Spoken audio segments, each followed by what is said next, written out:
이곳 베트남에 있어서 못 느끼는 것 중에 하나가 수능인 것 같습니다. 수능. 한국의 경우 집에 고3이 있는 것만으로도 1년 동안 그 집 분위기는 상당히 다르게 됩니다. 아마 수능이 다가오는 시간이 되면 그 고3 수험생들의 스트레스는 이만저만이 아닐 거고요. 그 스트레스를 받아주는 집, 특히 어머니 입장에서는 훨씬 더 큰 수고가 있죠.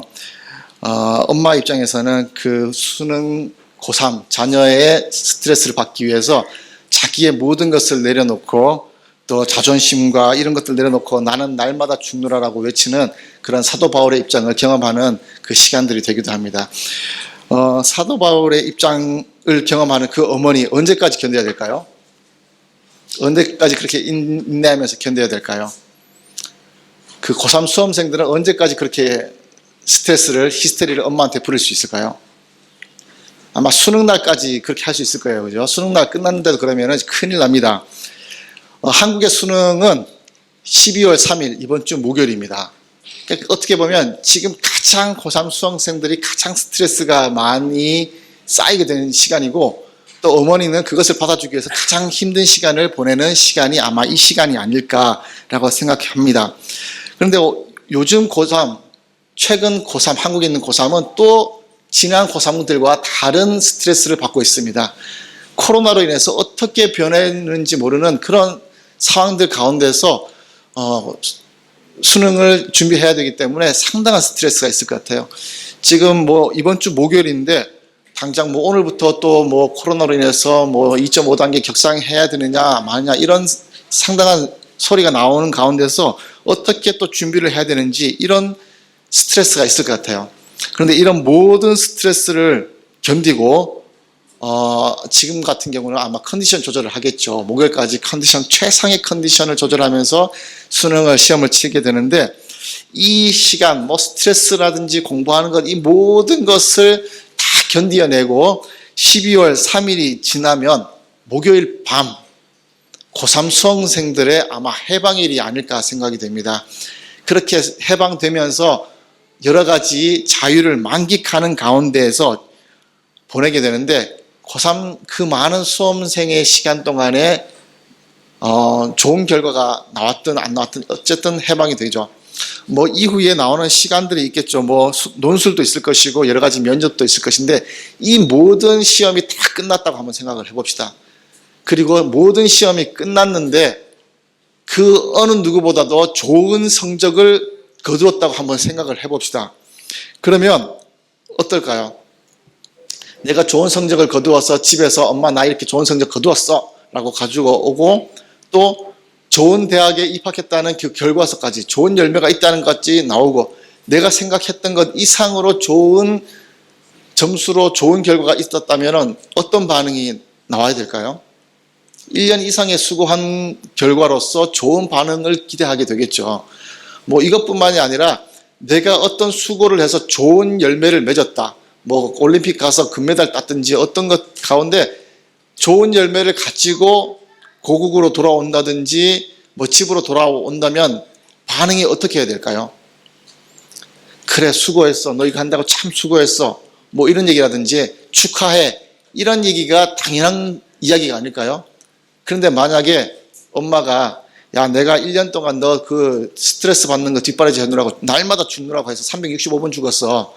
이런 스트레스 받았던 이야기를 한다든지 아니면 그래 너 그 대학 들어갔는데 그 등록금 어떡하지 하는 이런 걱정한다든지 이런 이야기가 나오면 어떨까요? 금메달 따고 왔는데 그 뒷이야기가 이런 수고와 격려의 이야기가 아니라 다른 이야기가 들리면 어떨까요? 대학에 떨어진 친구가 그 스트레스 나는 떨어졌는데 너는 대학 입학했네 하는 그런 비난 섞인 그 시기 질투에 섞인 그런 얘기를 막 뱉는다면 어떨까요? 이게 현실적으로는 이런 일이 일어나지는 않겠죠. 일어나지는 않겠는데 오늘 본문은 이보다 더 심한 이야기가 오늘 본문에 나옵니다. 오늘은 19장을 읽었는데요. 18장 내용, 이 앞장 내용을 보면 어떤 일이 있었냐면 우리가 잘 아는 이야기가 나옵니다. 바로 하나님이 진짜 신이냐 뭐 아세라나 바알 신이 진짜 신이냐라고 싸우는 장면이 나옵니다. 그래서 하나님을 섬기는 엘리야 한 명하고 그리고 바알을 섬기는 450명과 아세라를 섬기는 400명의 선지자, 즉 1대 850명의 선지자가 누가 신이냐라고 싸우게 됩니다. 그리고 누가 이겼을까요?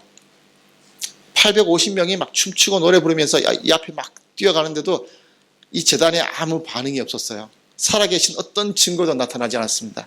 그런데 엘리야가 엎드려서 기도하고 났을 때에 이 제물에 불이 떨어져서 이 제물이 불나는 것을 경험하게 됩니다. 자, 누가 진짜 신인지 결과가 나왔습니다. 하나님이 진짜 신이고 많은 사람들에게 조롱받는 엘리야가 그 사건 이후에 어떻게 될까요? 기대할 수 있는 것은 야, 정말 하나님이 진짜 신이구나. 하나님만이 정말 신이었는데 너 정말 힘들겠다. 지금까지 이 850명 이상으로 많은 사람들과 상대하면서 싸우면서 정말 힘든 시간을 보냈구나 라는 것을 생각하면서 돌아왔을 건데 돌아와서의 결과는 그것이 아니었습니다. 오늘 1절 2절에 나오는 말씀처럼 왕의 왕비 이세벨 왕비가 자기를 죽이려고 한다는 거예요. 수고했어. 정말 하나님이 정말 신인지 몰랐네. 이제 알았어. 이제 엘리야는 어깨에 힘줄 수 있는 그 시간인데 오히려 하나님의 선지자임에도 불구하고 그것이 모든 것이 드러났음에도 불구하고 왕비가 그 엘리야를 죽이려고 한다는 거예요. 너무나 뜻밖의 결과가 나타나게 되고 뜻밖의 문제에 봉착하게 되는 것을 보게 됩니다. 이게 아마 우리의 세상적인 일이 그런 것이 아닐까. 세상 누가 하나 알아주지도 않고 또 누가 하나 알아주지 않는 것 이상으로 나를 비난하고 나가는 그 세상 사람들, 그리고 그 생활이 우리에게도 나타나고 있는 거죠. 내가 무언가를 잘했는 것 같은데 하나님의 일이든 세상의 일이든 무언가를 결과가 좋아서 업적이 좋아서 무언가가 잘 돼서 칭찬받을 것 같은데 오히려 비난받고 너는 왜 이렇게 했냐라는 비난받으면 얼마나 속상합니까? 그런데 오늘 엘리야는 생명까지 달아놓은 생명이 걸린 문제에 봉착을 하게 됩니다. 이럴 때 우리 어떻게 될까요? 하나님, 내가 이렇게 잘했는데요. 내가 오늘 이렇게 무언가를 잘했는데 이게 뭡니까? 비난 섞인 어투로 하나님을 원망할 수도 있지 않겠습니까? 하나님, 이렇게 잘 펼쳐놨는데 이런 얘기가 들립니다. 나는 괜찮은데 이렇게 나를 흉보는 사람들은 용서해 주세요라고 위안 삼아 또 기도하는 그런 모습들도 보일 수 있지 않을까요? 그런 상황에서 오늘의 엘리야는 우리와 똑같이 약한 그 모습을 똑같이 보여줍니다. 오늘 모습을 볼 때는 자기 자신을 죽이려는 이세벨의 눈을 피해서 도망하는 모습도 보입니다. 3절 말씀을 보면요. 자기 생명을 위해서 도망을 합니다. 그리고 또 자기 생명을 위해서 4절을 보면 광야로까지 도망가는 장면이 나옵니다. 근데 왜 광야로 도망을 갈까요? 많은 도망할 장소가 있겠는데 왜 광야로 갈까? 뭐 이전에 있던 모습들 보면요, 엘리야가 도망할 때 그릿 시냇가로 도망하는 일도 있었습니다. 오히려 이런 시냇가라든지 골짜기로 도망하면은 물도 있고 그늘도 있고 해서 편할 텐데 왜 광야로 가서 그늘도 없고 태양빛이 강한 이런 곳으로 도망을 할까? 왜 그랬을까라고 생각을 해보면 이스라엘 역사상 이 광야는 엘리야와 같은 선지자나 예언자들에게는 특별한 의미가 있는 그런 장소입니다. 우리가 출애굽시 있었던 그 이스라엘 광야를 생각하시죠. 그 광야에서는 힘든 시간도 있었지만 그들의 역사 가운데 가장 순수했던 신앙을 보존할 수 있었던 시대가 광야의 시대였습니다. 하나님을 만날 수 있었고요. 하나님께 기도하면 그때 바로 물을 주시기도 하시고 메추라기나 만나를 주시기도 했던 하나님의 기도의 응답이 바로 있었던 곳이 광야였기 때문에 단순히 생명을 피하기 위해서 광야로 도망했다기보다는 자신의 힘, 이 힘든 것들을 이 모든 상황 가운데서 하나님을 만날 수 있는 광야로 도망하였다는 것이죠. 그 얘기는 하나님을 만나고 싶은 만남의 장소로 광야를 택했던 것입니다. 우리가 TV나 드라마에 보면요, 연인들이 헤어지고 나서 그리고 그 사람이 그리워서 찾아가는 장소가 있더라고요. 혹시 TV나 드라마, 혹시 내가 연애를 안 해봤다고 할지라도 한번 TV나 드라마를 한번 봤던 것을 한번 생각해 봅시다. 연인들이 어떻게든 잘 만나다가 갑자기 싸웠습니다. 싸워서 헤어졌는데 헤어지고 나니까는 갑자기 뭐 커피를 마실 때도 그대와 함께 마셨던 때가 막 생각나고, 그래서 그 사람이 생각나서 갑자기 어느 장소를 찾아가죠. 추억의 장소. 뭐 양평댐에 가서 그 사람과 데이트했던 그 추억의 장소를 찾아갔는데 이상하게 그때 또 그 상대방이 꼭 찾아오잖아요. 어떻게 그렇게 맞춰놨는지. 진짜 실생활에도 그런지는 저는 모르겠어요. 그런데 일단 만납니다. 만나고 나서 또 우연히 그냥 길을 가다가 고개를 들었는데 갑자기 또 눈이 마주쳐요. 그리고 아무 말 없이 서로가 서로를 용서하고 다시 만남을 이어가는 그런 장면들을 저만 보지는 않았겠죠. 영화나 드라마에서 저보다 드라마 더 많이 보시잖아요. 왜 못 보신 것처럼 그런 장면이 이루어가는 것을 보면은 왜 추억의 장소를 가는지를 알 것 같아요. 그러면 이상하게 만나게 되잖아요. 하나님과 나와 만났던 그 추억의 장소, 지금 광야를 찾아가는 거죠. 그러면 그 장소에서 하나님을 만나게 되는 거예요. 하나님의 친밀함을 만났고 또 하나님을 만났던 그 추억의 장소, 혹시 여러분에게도 있다면 그 추억의 장소를 한번 찾아가 보기를 원해요. 기도가 안 되고 내가 하나님을 다시 만나야 되겠다, 또 하나님과 기도해야 되겠다라는 그 생각이 있다면 어느 장소 어디든 좋지만 추억의 장소에 가면 더 쉽게 만날 수 있겠죠. 뭐 베트남에도 하나님 계시고 한국에도 계시지만 그 추억의 장소에 꼭 가야 되는 것은 아니지만 그 추억의 장소에서 도움을 받을 수는 있겠죠. 그래서 하나님께 더 집중할 수도 있고 하나님을 더 만날 수 있는 그 어떤 매개체가 될 수 있는 것 같아요. 그래서 예전 교회에 있을 때 어떤 분이 고백하기를, 저는 어느 장소에서 예배당 저기 구석 어느 장소에서 주님을 만나서 인격적으로 만나고 눈물 흘리며 고백했던 기억이 있습니다. 그래서 제가 주님을 만나고 싶다든지 어떤 기도 제목, 간절한 기도 제목이 있다면 저는 그 추억의 장소에 가서 주님을 예배합니다. 그러면 꼭 주님께서 만나 주시더라고요 라고 고백을 하더라고요. 어떻게 보면 예배 드릴 때 꼭 그 자리에서 예배 드리는 분 계셔요. 혹시 꼭 내가 뭐 찬양 성가대 같은 경우는 어쩔 수 없이 그 자리지만 다른 분들은 꼭 그 자리, 내가 앉는 지정석에 있는 분이 계시잖아요. 왜 그 자리에서 계속 예배를 드셔요? 그냥 습관 삼아 예배 드릴 수도 있지만 내가 이 자리에서 하나님을 만날 수 있는 가장 좋은 길이 닦여져 있다고 생각할 수도 있잖아요. 그리고 하나님 만나기에 가장 익숙한 장소이기 때문에 그 장소에서 주님을 만나겠죠. 엘리야도 그 장소를 따라서 지금 광야로 갔습니다. 광야로 가서 주님을 만나러 갔는데 이 뜨거운 광야를 가다가 로뎀 나무 아래서 쉬다 보니까 이젠 조금 실만한가 봅니다. 그때 한다는 이야기가 차라리 자기가 죽기를 원한다고 합니다. 하나님께 더 만나고 더 무언가 기도 응답을 받기 위해서 나갔는데 왜 이렇게 죽고자 하는가? 그렇게 힘들까? 아니면 뭐 내가 하나님께 데모하려고 이런 이야기를 할까라는 생각을 해보게 됩니다. 로뎀 나무 아래 앉아서 죽고자 하나님께 한다는 이야기가 지금 4절에 이렇게 나옵니다. 여호와여 넉넉하오니 지금 내 생명을 거두시옵소서라고 고백을 합니다. 인간의 가장 약한 모습을 하나님 앞에 드러내고 있습니다. 나 이거 힘드니까 나 이제 죽고자 합니다. 이거 가장 약한 사람의 모습 아니겠습니까? 그리고 한다는 이야기가 이제 넉넉하오니 지금 내 생명을 거두시옵소서라고 얘기합니다. 내가 이 땅에서 살 만큼 살았습니다. 내가 이때까지 하나님의 일을 하면서 이때까지 하나님 일을 할 만큼 하지 않았습니까? 넉넉히 하지 않았습니까? 이런 표현으로 넉넉하오니 내 생명을 거두시옵소서라고 이야기를 합니다. 엘리야가 많은 기적과 큰 권능을 펼쳤는데 그 다음 한다는 이야기가 이제 내가 넉넉하게 살았으니 죽고자 합니다. 이 이야기 아닙니까? 이 넉넉하오니를 공동 번역에 보니까 이제 다 끝났습니다라고 고백을 합니다. 자기가 자신이 느낄 때는 이제 내 생명 다 끝난 것 같습니다. 이제 더 이상 하나님의 일을 할 것 없을 것 같습니다. 이제 나 천국으로 가겠습니다. 라고 고백을 하는 것이죠.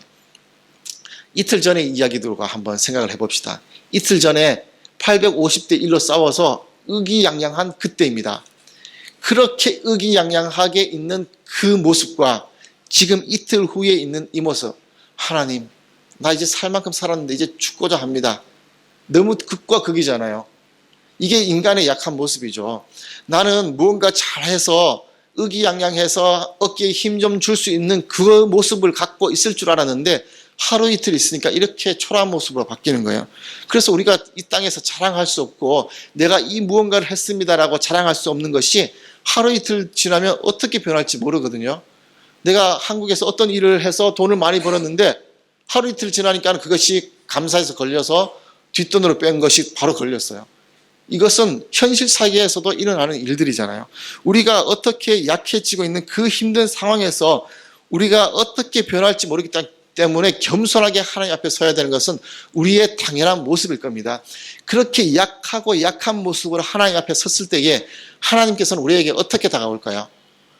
그래, 너 끝났다. 너 이제 힘도 없네. 이렇게 초라하게 봐주시는 것이 아니라 하나님께서는 우리에게 세 가지 모습으로 다가옵니다. 첫 번째 우리에게 다가오는 모습은 첫 번째가 천사를 통해서 엘리야를 어루만져 주신다는 겁니다. 이 이야기는요, 피곤하잖아요. 엘리야가 기세등등했던 모습에 하루 이틀 만에 바로 기세가 꺾여버리고 또 광야로 도망하는 그 모든 모습들 가운데서 심리적으로나 육적으로나 피곤하죠. 이 피곤한 것들을 어루만져 주시는 거예요. 마사지를 하면서 육체적인 것들을 만져주시고요. 또 정신적으로나 영적으로 그 모든 약한 것들을 천사가 와서 어루만져 주시는 거예요. 그리고 두 번째 일어나는 반응이 일어나 먹으라. 음식을 머리맡에 두면서 먹으라고 합니다. 이것은 우리의 육적인 필요를 채워주시는 것이죠. 영적이고 정신적인 것을 채워주셨다면 이번에는 육적인 나의 필요를 채워주시는 것이 이젠 두 번째 반응입니다. 이 땅에서의 삶에 대한 의욕이 모두 사라졌을 때에 아무 희망이 없을 것 같을 때에 우리의 기도를 응답하시고 그 작은 희망을 주시는 것이죠. 이렇게 우리의 필요를 채워주시고 마지막으로 우리에게 반응하시는 세 번째는 내 길을 다 가지 못할까 하노라. 이 이야기는 엘리야가 가야 될 길이 아직 남아있다는 것이죠. 엘리야에게 남아있는 사명이 있다는 것입니다. 그 길을 다 가지 못할까 봐 하나님께서는 엘리야의 피곤한 육체와 정신적인 것, 영적인 것을 만져주시고요. 두 번째는 육적인 필요까지 다 채워주시는 것이죠. 그렇게 채워주시고 하시는 이야기가 8절에 일어나 먹고 마시고 그 음식물의 힘을 의지해서 40야 40주 40야를 가서 하나님의 산 호렙에 이르렀다고 이야기를 합니다. 이 이야기가 무슨 말이냐면 하나님께서 엘리야의 영적인 것을 만져주시고 육적인 필요를 채워주셔서 이 땅에 남아있는 엘리야의 할 일, 그 사명들을 감당하게끔 다시 한 번 더 그 사명을 주지시켜 주시는 거예요.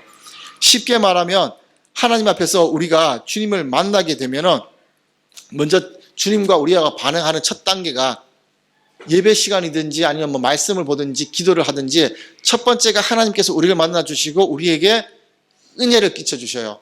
그래서 눈물을 흘리든 콧물을 흘리든 어떻게든 기도를 하면서 하나님과 나와의 교제가 일어나게 되죠. 그리고 내 영적인 것이 회복이 됩니다. 그리고 나서 두 번째 나타나는 우리의 반응이 내가 하는 기도가 응답되는 역사를 우리가 경험하게 되죠. 내가 이렇게 기도를 하니까 하나님께서 응답해 주시네. 그리고 나서 응답만이 끝나는 것이 아니라 내가 주님을 더욱더 잘 섬길 수 있는 자리로 내가 가게 되는 거죠.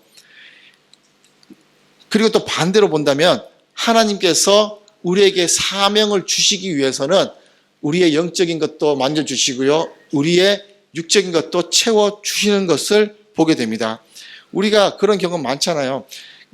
은혜 받고 나타났을 때에 뭐 내가 기도했던 것들 응답도 받고 또 그리고 해결받게 되고 뭐 자녀의 문제든 재정적인 문제든 어떤 문제든 하나님께서 해결을 해 주시잖아요. 근데 그 다음 스텝, 어떻게 사명의 길이 보이던가요? 우리가 우리의 환경이 이렇다 뭐 저렇다 불평을 털어낼 때가 많은 것 같습니다. 엘리야 입장에서는 이세벨 왕비가 나를 죽이려고 해요. 왜 나를 죽이려고 하지? 불평하기도 하고요. 그러면서 하나님께 찾아가서 하나님께 말씀할 때 영적인 육적인 뭐 이런 필요를 채워주시고 사명을 감당하게 됩니다. 이것이 우리의 입장에서 반대로 풀어봤을 때 우리에게 사명이 있느냐, 하나님의 일을 무언가 하고 있느냐, 분명히 하나님의 길을 가고 하나님의 일을 하고 있는 그 사람에게는 하나님께서 오셔서 영적으로 분명히 채워주시고요. 그리고 우리의 육적인 이 세상을 살아가는 데 필요한 그 필요한 것들도 다 채워주신다는 겁니다. 그렇게 채워주시는 이유가 결국은 하나님의 사명이 있기 때문에 그것을 감당하기 위해서 채워주신 거죠. 그래서 마태복음 6장 33절도 우리에게 이렇게 말씀합니다. 우리 6장 33절 다 같이 읽어보겠습니다. 시작.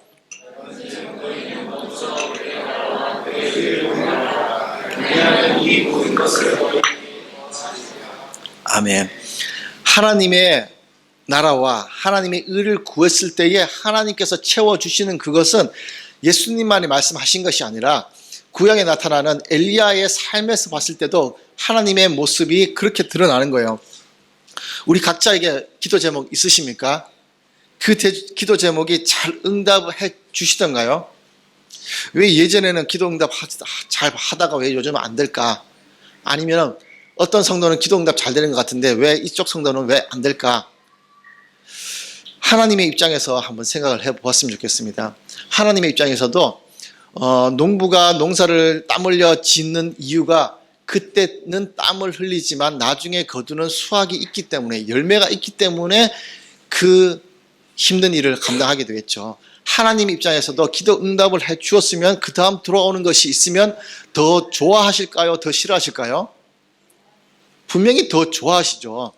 우리에게 기도 응답을 하고 우리 입장에서는 열매를 맺었는데 하나님 입장에서 열매가 없다면 그 다음에 저 친구는 내가 기도 응답해줘도 아무것도 없네. 그냥 감사합니다 말로 때우네. 이거 하고 하나님께서 보일 때도 무언가 사역의 자리로 와서 열매 맺는 것하고는 분명한 차이가 있겠죠. 우리가 가끔 이런 이야기를 하는 경우도 있는 것 같아요. 초신자들은 오면은 기도 응답을 잘 하는 것 같은데 신앙생활을 오래 하다 보면 오래 하면 할수록 기도 응답이 잘 안 되는 것 같아. 혹시 이런 얘기 들어보셨습니까? 어린 아이가 우리 집에 있는 꼬맹이가 엄마 우유 그러면 엄마가 냉장고에서 꺼내주는데요. 제가 우유 그러면은 우리 엄마가 아니죠. 제 아내가 꺼내줄까요? 꺼내줄 때도 있는데 대부분 여보 냉장고에 있어 꺼내 먹어 이렇게 얘기해요. 그냥 다 컸으니까 내가 할 수 있으니까 해라. 하나님께서 이렇게 얘기하는 거는 아니에요. 대부분의 경우 전부 다는 아니고 대부분의 경우는 기도 응답을 했으면 그 다음에 나타나는 하나님의 사역에 대한 우리의 반응이 있어야 그 다음에도 하나님께서 기도할 때 응답이 나타나는 거죠. 무슨 얘기냐면 계속해서 하나님의 기도 응답을 받고 하나님께서 기뻐하는 어떤 사역에 내가 동참을 한다. 그러면 하나님께서 기뻐해서 그 다음에도 계속 기도 응답을 해주시는 거예요.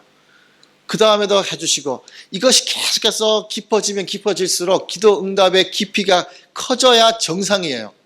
그런데 신앙생활을 하면 할수록 내가 기도 응답이 안 된다라는 것은 신앙생활을 하면 할수록 하나님의 사역에 대해서 동참하지 못하고 겉돈다는 거예요. 이해가 되시는 거예요? 그러니까 우리가 기도 응답을 받는다. 그리고 하나님 앞에 더 나가서 내가 기도를 더 해야 된다는 것은 함께 상호작용해야 되는 거겠죠. 오늘 본문에 나타나는 이야기가 그거겠죠. 나는 하나님의 응답을 받느냐, 또 하나님의 기도 응답에서도 또 하나님께서 나를 어루만져 주시고 내 모든 필요를 채워주시느냐, 여기서 끝. 아니면 하나님의 사역에 동참하느냐. 지난 설교 때 제가 저희 아버지 이야기를 잠깐 했던 것 같아요. 아버지가 제가 군 전역할 때 췌장암으로 인해서 수술을 하게 됐는데 의사 선생님들은 이게 췌장암은 발견되면 말기이기 때문에 힘듭니다. 수술이 성공할지 아닐지 모릅니다. 라고 했지만 우리 가족들과 또 우리 교회 성도님들이 다 같이 기도해서 결국은 하나님의 역사하심을 경험을 했습니다.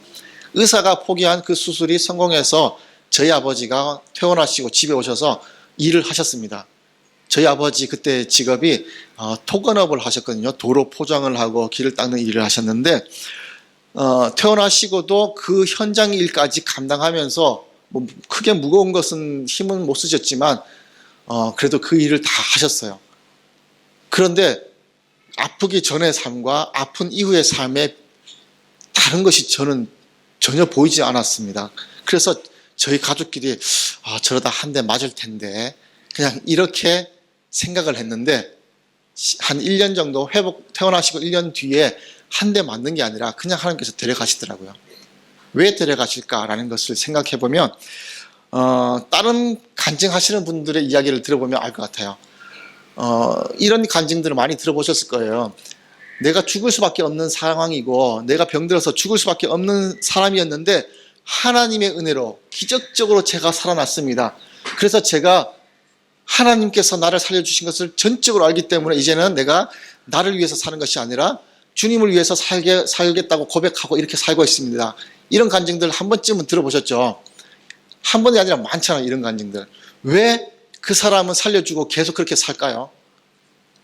하나님께서 기뻐하는 열매, 사역의 열매를 맺고 있기 때문이죠. 그 사람은 그런 사명을 감당하고 있기 때문에 그 일을 다 가지 못할까 걱정하시기 때문에 하나님께서 계속해서 건강 주시고 지켜주시고 그의 필요를 계속 채워주시는 겁니다. 그럼 우리가 알게 되겠죠. 내가 기도 응답을 받기 위해서 내가 무엇을 더 해야 될까? 또 내가 기도 응답 예전엔 잘 받았는데 지금 왜 이렇게 잘 못 받고 있을까? 차이가 분명히 있을 거예요. 저희 아버지 경우 1번 육적인 1번이 그 영적인 정신적인 어루만짐이 있었습니다. 두 번째 육적인 필요도 채워졌습니다. 그런데 세 번째 그 길을 가지를 못했습니다. 이 차이가 분명히 있더라고요.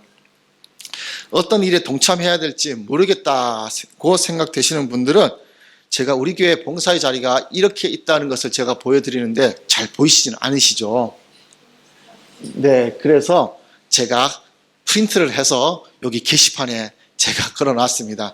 이 봉사의 자리가 저희 교회에 있는데 이 봉사의 자리가 다 봉사하는 분이 계신가 하면 아직 공석인 자리도 있어요.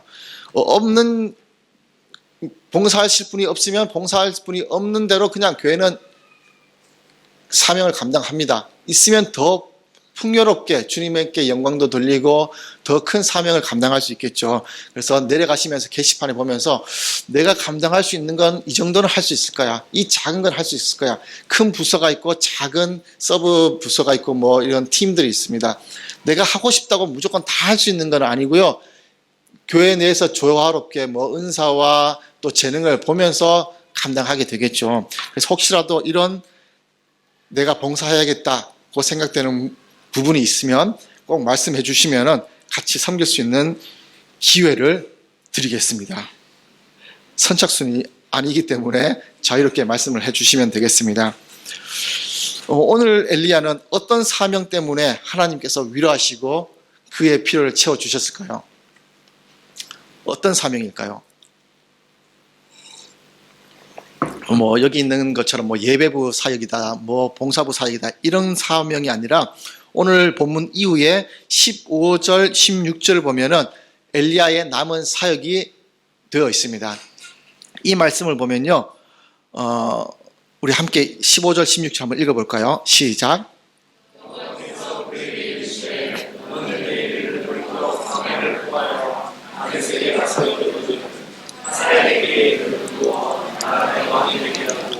너는 또 님시의 아들 예후에게 기름을 부어 이스라엘의 왕이 되게 하고 또 아벤무골라 사밧의 아들 엘리사에게 기름을 부어 너를 대신하여 선지자가 되게 하라. 남아있는 사명은요, 엘리야가 어떤 기적을 행한다든지 무언가를 하는 게 아니고요, 사람을 세우는 사명을 감당했습니다. 오늘 본문에 나오는 하사엘에게 아람의 왕을 세웠고요, 이스라엘에게도 예후에게 기름을 부어서 이스라엘 왕을 세웠고요, 그리고 자기가 떠난 이후에 엘리사를 대신해서 선지자의 역할을 감당할 수 있도록 세웠습니다. 지금 남아있는 엘리야의 사역은 사람을 세우는 사명이 남아있었던 것이죠. 이런 사명이 저에게도 있을까요? 없을까요? 사람을 세우는 사명은 목회자에게 있습니다.